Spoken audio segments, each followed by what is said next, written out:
That's what people want. They really don't want government to come in and do everything for them. They really don't want government to tell them what to do, but they understand they have to have roads. They need protection. At least I think that's what the people in Missouri want. That's what I hear every day from folks in the 16th Senate District. I've been talking to people sitting at kitchen tables, sitting at businesses, driving the country roads, and talking to business owners in town. And the same message is that everywhere I go. Tell the people just a little bit about yourself before we jump into the issues, your background, where you're from, what you do. Yes, sir. I got my real estate license when I was 18 years old and helped my first family purchase a home shortly after I passed that test, and fell in love with helping people make one of the biggest decisions of their life. That opportunity led me to being involved with the State Association of Realtors and with my local realtor board in a way that caused me to realize even more the importance of communication and connection and making sure that your voice is heard in government. As I began to see back during the Obama administration how decisions were being made in government that were adversely impacting homeowners I was working with in our business and my family's different businesses that we have had over the years to diversify and make a living and call Southwest Missouri home. We all know that diversification and hard work is the name of the game, right?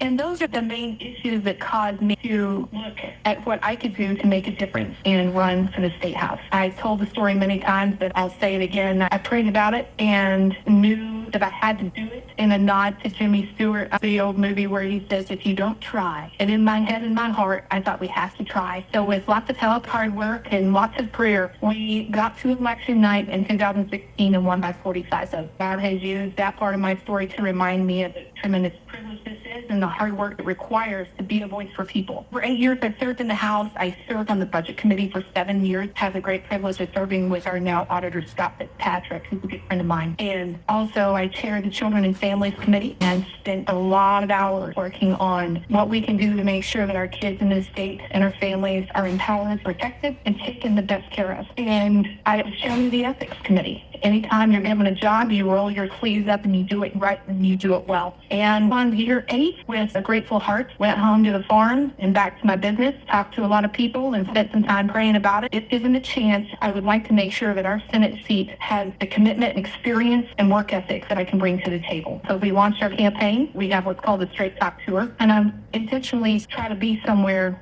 publicly accessible to the people at least once a week, where I am not only asking people to consider voting for me, but also promoting and supporting our small businesses. It's been a beautiful thing because it's just been an awesome opportunity to hear straight from the ground up about where people are struggling, where they want to see state government go, and what they feel like they need from a future state senator. The ride has only begun, but I'm excited. What I am hearing, I am putting a note list, right? I've got a little notebook. Lord, be my helper. If given the chance, I will hit the ground running and we'll get straight to work with the concerns and the things that I've learned from folks along the way. Hannah, you are out there doing it right now. One of the questions I had before I get to my questions as to what I think is important in the state of Missouri, what is it that you're hearing from the people that they think is important? Over and over again, I don't care whether you're talking to medical professionals or business owners, farmers running a business on the farm, parents, teachers. People are concerned that government be held accountable and that the taxpayer-funded institutions that are ours be properly ran in such a way that taxpayers are confident that their money taken out of their paychecks to fund the government is being spent well and being spent right and getting the outcomes that the Missourians deserve. Absolutely. That's the number one thing I'm hearing. Let's take a quick break and let's come back. Let's talk taxes, IP, and of course abortion, all the big issues in the state of Missouri. We're talking with Hannah Kelly, former representative, now wants to be the next senator from the 16th District. Be right back. We're speaking with Hannah Kelly. She's a candidate for the 16th Senatorial District in the state of Missouri. We'll bring her back on the line. Hannah, thanks for holding. Absolutely. For having me this morning. This might be as far as we go because this is a hot issue in the state of Missouri.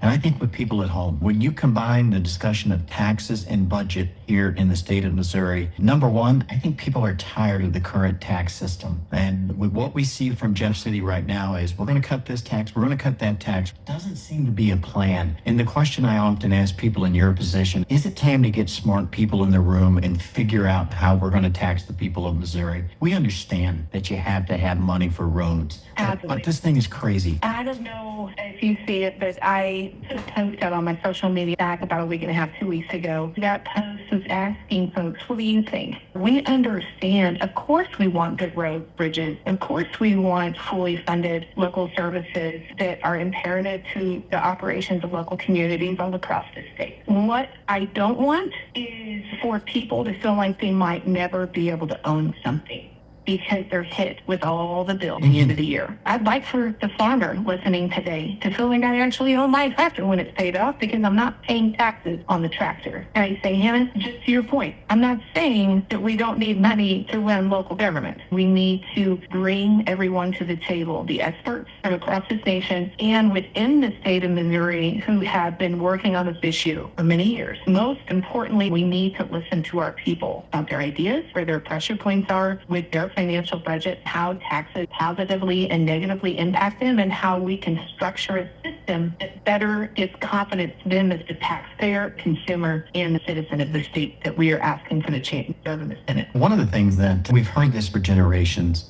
but it's so true. And I had a conversation with a caller yesterday where it's my money, period. Yes. Period. Not a comma, a period goes there. I should be able to decide what causes I want to support. I should be able to decide if I want to help a family member. We certainly have responsibility in this world to help those that are struggling. But I should decide that. All of these programs are funded. We see all of these things. I still remember the first paycheck when I got that first real job. I went, this is a mistake. This is not my check. This must be somebody else's. Because what I expected to make and what was in my check was not even close. This is not what I thought. I'm going to go back to college. That's where I had money and a good life. Of course, it was my parents' money. People want to keep their money and they don't want to see their money wasted. Which demands accountability and transparency. For 7 years, I worked on the budget committee. For multiple years, worked with children and families. And the primary responsibility that I did, my ultimate best, is in the fact that we are spending money in the realm of our foster children, spending money on the state budget. What are our outcomes when we're talking about our public schools, when we're talking about the gas tax? What are our outcomes? What are we getting for the investment of the dollar out of the paycheck that you just mentioned? That is the responsibility of state government to show and to be accountable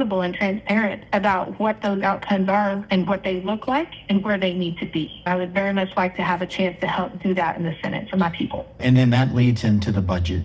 The budget has been very healthy in the state of Missouri. We know that a lot of those funds have come from good times during COVID, and especially here at the lake. We made good money. People came here in droves. We know the federal money that went into our states, and the state of Missouri included, that money is running out. Oh, I absolutely agree. It's one of the reasons why I elected to serve. The very first mission that I have is to seek to be appointed to the Senate Budget Committee. Couldn't agree more. I was in the House during COVID, and those were some very interesting times, not just for the legislature, but for all of us in our everyday walks of life. We have got to understand two things. Nothing is free, and somebody in turn has to pay the bill. I remember when I was in the House, Medicaid expansion was on the ballot. It was not popular, but I publicly held the position to be against Medicaid expansion. That particular ballot initiative expanded Medicaid, and it felt good for many people's perception in the moment. But what I believe we're going to see is the chickens come home to roost, because the promises made by the Biden administration are not promises that can be kept.